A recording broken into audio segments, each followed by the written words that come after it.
Welcome to the weekly What's Up for the week of November the 9th through the 15th of 2020. So we have some little stuff going on this week, but we have a lot of big stuff. So let's get to it. So we started our week with a lot of Scorpio energy, a lot of Capricorn energy.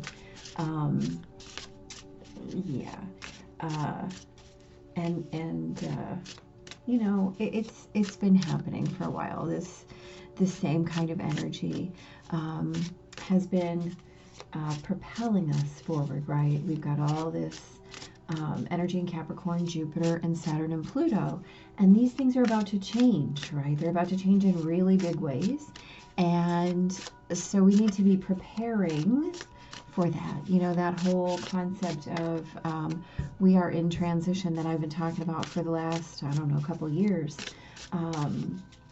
It's really kind of coming to a crescendo at this point.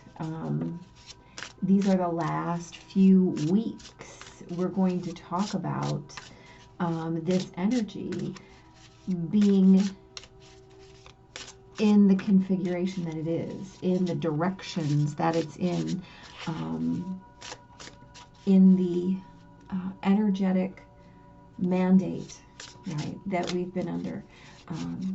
Things are going to really change soon. So it's important to get these energies right, especially with this new moon this week. So on Tuesday, Mercury moves back into Scorpio, right? So this is going to open doors in terms of communication, right? We know Scorpio is our sign of regeneration. We know Scorpio is our transformation energy. It increases energy. It increases magnetism. It increases the depth of any kind of situation that's an amplification, right? A deepener. And because we have this new moon coming up in Scorpio, this Mercury placement is important, right? It's another amplifier. We've also got that Virgo moon trining Jupiter and Pluto at 22 degrees. So that's a lot of Earth energy, right? So a Virgo moon is all about, you know, let's make sure that my feelings are in service, right? That I don't want these random stray thoughts. And Jupiter and Pluto are all about making sure that our blessings are the right blessings, the things that we've been seeking, right? So that's a big mandate for that moon.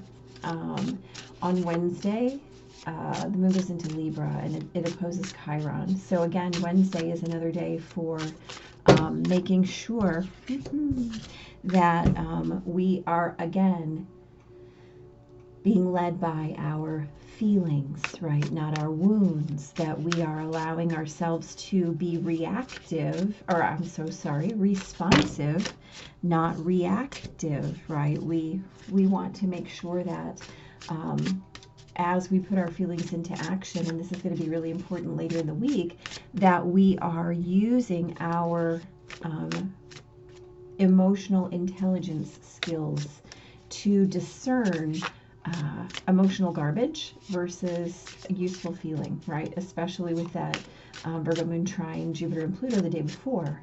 The other thing is on that 11/11 portal day, Venus has so much activity, right? Venus starts out the week opposing Mars. And so this is about love and action, right? And we have a Libra Venus in her home sign and an Aries Mars in his home sign. And so, I mean, really, we have the goddess of love and beauty in opposition to the god of war. But you know what? Venus loved Aries the best. You know, that was her favorite. So we have to really pay attention to where love can spur us to action and use that action in those elevated ways, right? So on the 11th, that 1111 portal, Venus is at 18 degrees Libra. She's trining a Gemini North Node. She's also in conjunct a Pisces Neptune. So there's might be a little bit of like wooziness, a little bit of overveiled, out of focus feeling, right? She's yeah, she's got a lot going on. She's also going to be squaring Jupiter and Pluto. So, you know, she has a lot of work to do, but you know what? She's Venus, and she can hold her own space quite well, as long as we are willing to honor her. And if we're willing to honor her on that day while the moon is in opposition to Chiron, and really, really dig in to what we know and what we believe to be true, especially with the next few days that are happening. So keep Venus as a placeholder, and let's move back into our discussion here, right? So on the 12th, we have a Jupiter-Pluto conjunction.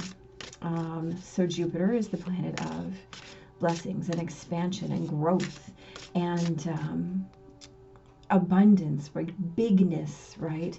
And Pluto is all about digging for hidden gold, right? And the magic of transformation. This is the third conjunction this year. The first was in April. And that was at the beginning of the lockdown, right? And the second was at the end of June, amid all of the protests. And, you know, it was, we got to take it. Oh, well, that makes perfect sense. And I like it there, so that's good. Anyway, the June 30th, you know, protests, violence, all sorts of unrest. And so we have this last Jupiter-Pluto conjunction. What are we transforming, right? Where have we overreached that we are now going to have to call ourselves out, right? I mean, you know, you can't overpromise and overstretch without having that snapback. And these three conjunctions this year have definitely been our 13-year cycle snapback. So, you know, that's a big deal. Happily, we will witness this third conjunction. Happily, absolutely. So it's about how we move forward from this place of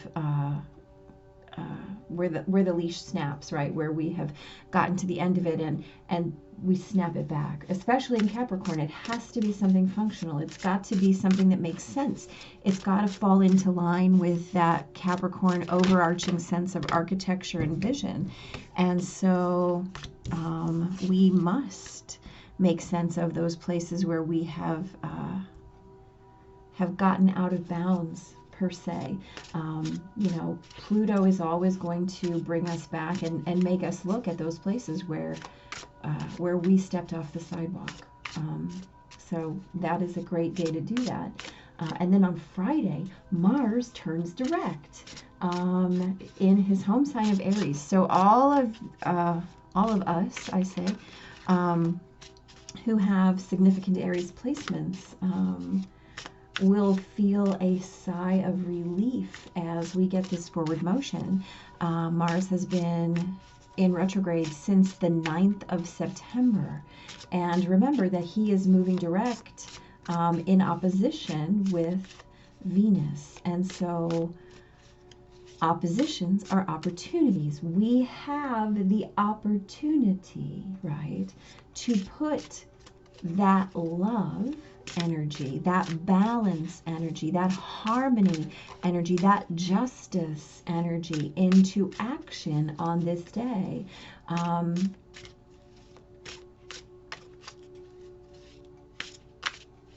That's a big responsibility, right? And we will definitely be breathing a sigh of relief on all the things that we've not been able to move forward on, or that in all the ways that we felt stunted or halted or confined. You know, we will feel that collective sigh of relief just as we feel our individual sighs of relief. So we're carrying that energy this week.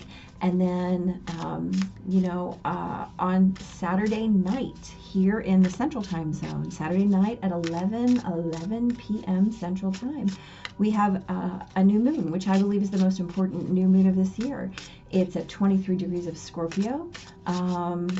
It's huge. So Scorpio energy is that energy of transformation, right? It's Shiva, it's creation, it's destruction.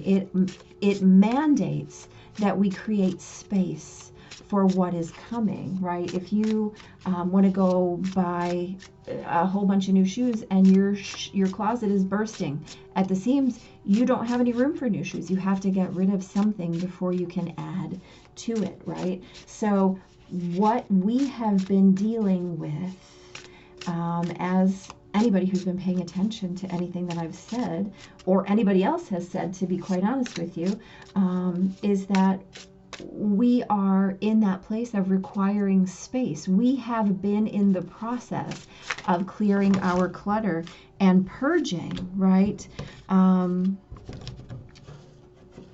All sorts of things, right? And the most important of those things have been our beliefs, right? Our stuff, our relationships, our baggage, the things that we have been carrying. And this Scorpio energy in this new moon, it's huge, right? It's sextiling our big three. So that is adding to, it's a gift, right, for us. And so, you know, since Jupiter and Saturn and Pluto have been in Capricorn, which was December 9th of last year of 2019, we have been dealing with all sorts of issues regarding all things Capricorn, right? And Capricorn is a sign about values and reality and, you know, power and utility and function.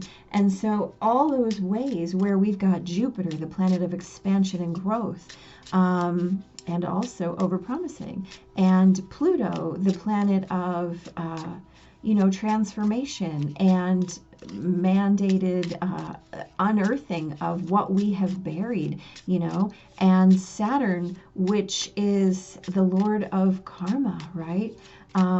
He is going to balance everything. Whatever you have left laying around, he's going to throw right back up at you and say, I'm sorry, you must deal with this now. Because in the laws of karma, nothing gets to sit around. Nothing gets to sit around.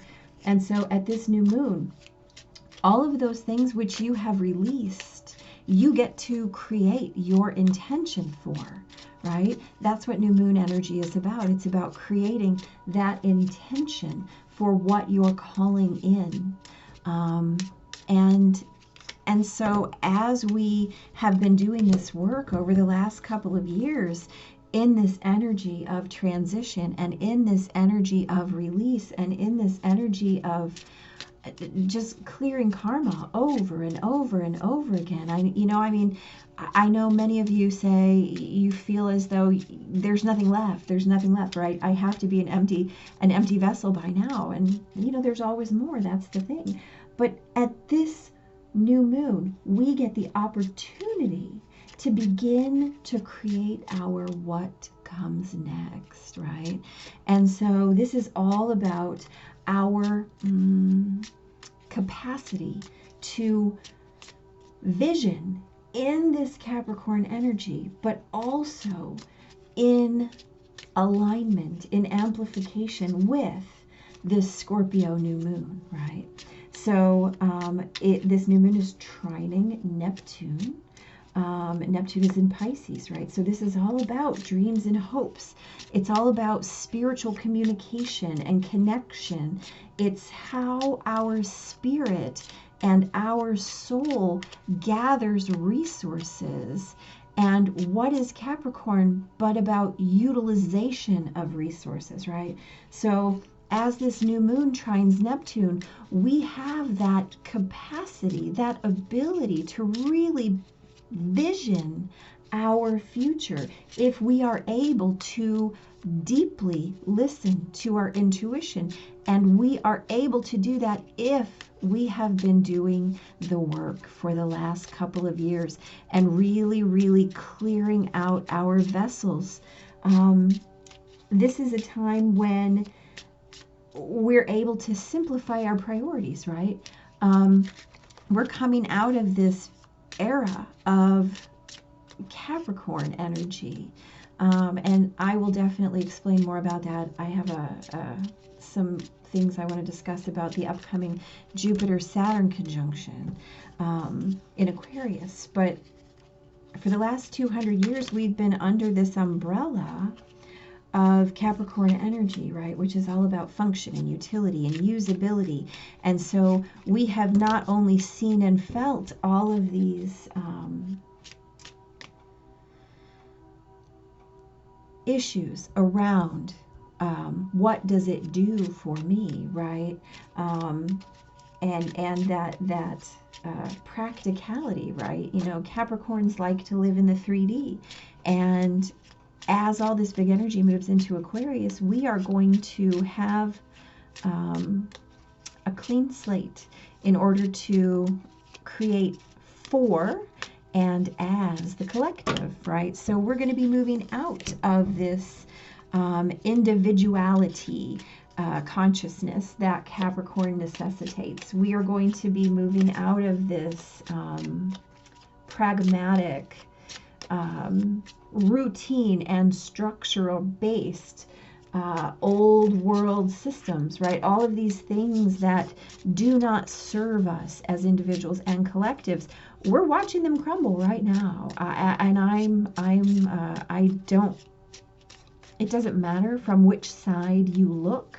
That's what's happening, right? And so if we can agree on nothing, we can agree on the fact that everything around us is crumbling. All these structures and systems are not able to withstand this new energy that's coming in. And what happens to a glass when the frequency and pitch becomes so high that its 3D structure is not able to withstand it? It shatters, right? And so what's happening as we look around us is that as the pitch and vibration of our collective is amplifying and increasing, our 3D structures are unable to withstand it. And so our resistance is what is creating the chaos and the turmoil, right? We're going to be put in positions where we must create new solutions, right? This Aquarius energy that's coming in. So this new moon is all about future pacing, right? It's about creating in the mode of as if, right? We have to consider that everything is going to be regenerating. And so as we create our intentions at this Scorpio new moon, they need to be about the potential of our unspoken resources, right? This is Scorpio energy. This is way down deep, right? This is union. This is transcendence. This is all of those things that we might not want to talk about, but we feel about, right? And trining that Pisces Neptune, this is about intuition. This is about finding those places where we know what is right and what is wrong, and creating from the idea that we know what our reality needs to look like in order to support and sustain our collective, right? Big deal. And we've also, again, we've got Mars and Venus in opposition, right? Balancing the world, right? Love and action save the world, people. Love and action save the world. Love and action are all about our highest good. That's how we roll, right, as humans. We put love in action, and the universe is handing it to us in spades. Right. So that's our new moon energy, right? It's a big deal. It's a very, very big deal. Yeah, there's a lot coming as well, but I think what I'd really like you just to focus on is that 11-11 portal this week, right? We've got Jupiter and Pluto conjunct for the 3rd time. We've got Mars going direct, and then we've got this big giant Scorpio new moon, right, at 11:11 p.m. Central Time. I mean, if you don't hear the universe in all of those things, I don't, you might want to retune your, recalibrate your hearing aid, I guess. All right, so let's go through the cards. So on Monday, we've got the 2 of Cups and the 4 of Wands. Look, we just talked about the 11-11 portal. We just talked about Venus and Mars, okay? Love and action save the world. Why? Because love and action create this paradise. Love in action. Love and action. Love as action. That's what creates this 4 of Wands, this magic, this celebration, this blessedness, this absolutely fruitful abundance. This is divine union, right? Our cups are full. Our hearts are full. Venus and Mars. 11-11-11-11. Holy cow. We're just gonna, I don't even feel the need to discuss that one. That's so crazy. On Tuesday, this is Mercury going back into Scorpio, okay? So we've got the Queen of Cups, right? And so she is, of course, the only closed cup in the deck, which means that she is the embodiment of emotional awareness. She is the full embodiment of emotional health. And she is perfectly resourced. She's in flow. And so here we've got the 6 of Swords, clarifying that, right? And we've had a lot of 6 of Swords. We are in transition, right? I mean, everything is supported. The cards want to say the same thing that the universe wants to say, and that's just how it works. So the 6 of Swords is all about transition. It's about moving away from rough waters, challenging emotional times, out into the open waters of peace and bliss, right? So this is about being in emotional awareness during this transition. And what did we just talk about this entire time?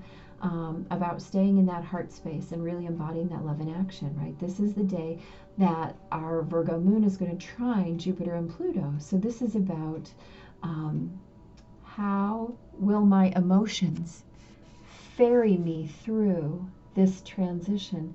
How can I get in the right frame of heart in order to be in flow as all these big things happen, right? Especially as Mercury goes back into Scorpio, which is, of course, a beautiful water sign, bringing all that water energy back to our communications. On Wednesday, this is the day that, this is our 11-11 portal, right? So this is the day that the moon is in opposition to Chiron. And this is the day that Venus has all of that big activity, right? So the 7 of Pentacles is an earth sign. It's all about patience, right? Patience. So as the moon opposes Chiron, remember we talked about being patient with your feelings, right? Recognizing what your real source of response is, as opposed to being reactive, right?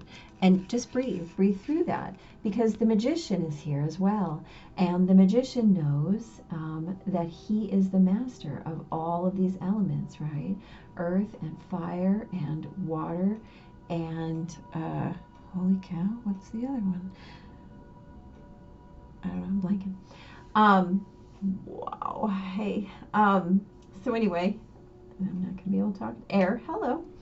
And so he is the master of all of those elements, right? And so regardless of what happens, he knows that he can create from anything, right? So the seeds have been planted. Now we're in creation mode, right? And so Venus is trining the North Node, right, which is about our destiny. Venus is in conjunct Pisces, which is all about getting in touch with that water energy, right? Venus is opposing Mars, which is that fire energy. And Venus is square Jupiter and Pluto, which is our earth energy. So she is that magic that day, right? She's just being patient because she knows that her time is pretty much here. It's pretty much coming. She's got some big things to do coming up soon. So, you know, it's all about breathing through the challenges, knowing that you've got this, right? Knowing that you've got this. And then on Thursday, we've got that Jupiter-Pluto conjunction, right? And so again, this is all about releasing. Again, we talked about the first conjunction this year was April 4th, the beginning of the pandemic. The second one was June 30th, which was in the middle of all the protests and violence and riots and things like that, the unrest. And so this last one is the 12th of November, and there's still a lot of things that are up in the air. So here's the beautiful thing. We have the Ten of Swords, right? This is the Ten of Swords. This is how low can you go, right? This is, I got every sword in my back, y'all, and I would like you to take them out. Now, how fabulous is it that we have the Page of Swords, the next sword, clarifying this, right? So the Page of Swords is about new ideas. It's about new inspiration, new ways of thinking, new ways of gathering information. It's about being inspired by new ideas as well. So regardless of what we've had to release, regardless of what we have to heal here, we have all of the information coming in. All we have to do is listen and be ready, right? This is in Capricorn, right? This conjunction, of course, it's all that Capricorn energy. Capricorn can gather that information as the architect and draft these new plans, right? This wasn't working. Remember how we talked about we've been dealing with the dissolution of all these structures and things that have not been working, right? They haven't been working, but now we get the opportunity coming up to create what's next. This is that moment. On Friday is the day that Mars turns direct. So we, of course, have the Page of Wands, you know, dancing in his little inspiration. He's super happy. He is full of glory and joy, right? He's full of fire and spunk and just, you know, he's a happy guy. He might be a little bit of a player. He might be a little bit of he might act a little bit rashly. So he's clarified by the Seven of Pentacles, right? A repeat of what we've got up here, asking us, patience, keep breathing, even though Mars is turning direct, even though we've got all this fire, you know, that we really want to burn off. Just be patient a little bit longer, right? Let all of those balls roll into place before we go off half-cocked, right? Absolutely. And then Saturday, you know what? We're going to read all four of these in our new moon. So let's go one by one. Okay, so we've got the Eight of Wands, right, which is about forward movement. It's about rapid forward movement. And as such, you know, we have not a lot of fire energy, but Mars just went direct. So we have this desire to move forward, this desire perhaps to act rashly. And we've got the Devil, right? The Devil is the card of Capricorn, and the Devil is about attachments and commitment to what was, right? The rejection of the new is the Devil card. It's about being committed to doing the same thing without thought, right? It can be about 3D, right? Capricorn is that 3D energy. So you might see some crazy business. You just never know. It's a big new moon.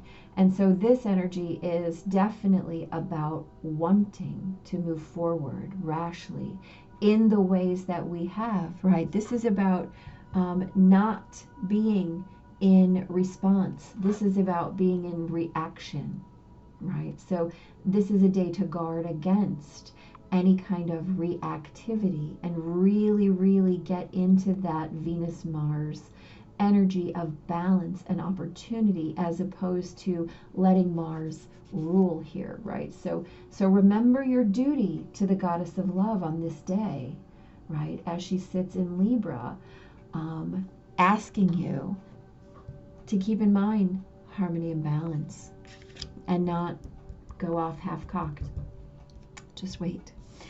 And so then on Sunday, that day where the new moon will be, you know, just a couple of hours old, we have the Lovers and the High Priestess. So the Lovers is the card of Gemini. It's a card of divine union, right? We see this here. We talk about, we've got Venus and Mars, but the Lovers is about, it's about that divine balance, right? It's about choices. And it's about making higher level choices as opposed to lower level choices. It's about making higher level choices as opposed to making lower level choices, right? It's about making choices from your ideas as opposed to your wounds, right?